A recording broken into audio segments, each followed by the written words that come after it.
Let's start with some definitions. Electrostatic forces between protons try to pull the nucleus apart. So because all the protons are positive, they're repelling each other.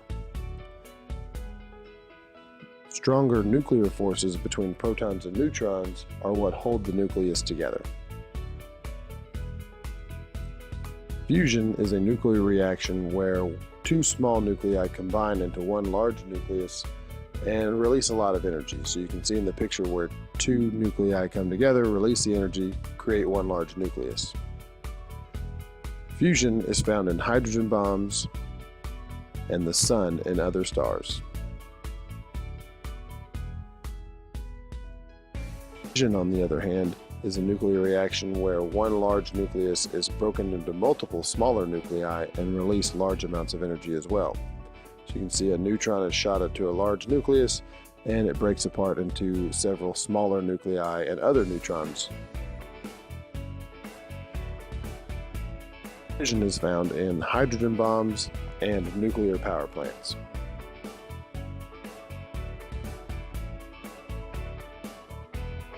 Radioactive decay, there are three types: alpha decay, beta decay, and gamma decay. So we're going to talk about all three.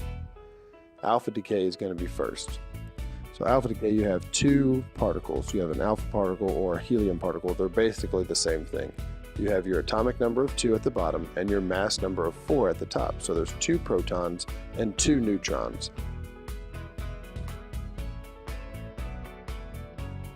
If you take your atom X with atomic number Z and mass number A and take out an alpha particle, you're left with a stable atom with 2 less protons and 4 less particles overall. So what you have here is you have a large nucleus.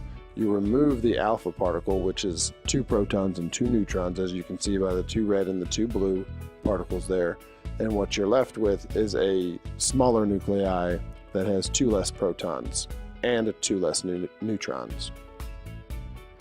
So if you take radium-226 and you take out an alpha particle, you're left with radon-222. So you can see that the mass number decreases by 4 and the atomic number decreases by 2. So take a second and do uranium-238 through alpha decay. And here's your answer. You're left with an alpha particle and thorium-234, which has an atomic number of 90. Beta decay is similar. You have the 2 symbols also, which is an E or a beta symbol. You have the atomic number of -1, and you have a mass number of 0. So it has no protons and no neutrons. You're actually adding a proton to the number. So what happens is you take a large particle and you take out your beta particle here, and you're left with an atom that has 1 larger proton, so 1 more proton.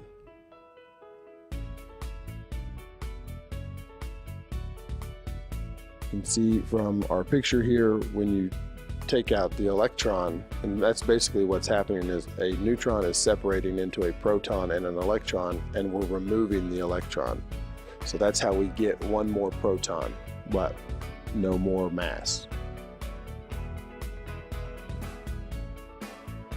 Take iodine-131 and put it through beta decay, you're going to end up with a beta particle plus xenon-131. So the mass number doesn't change, but the atomic number is increased by 1.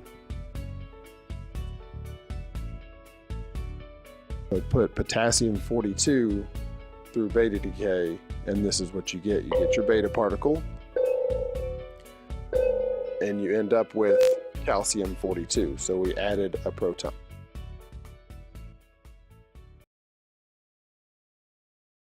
Created using Powtoon.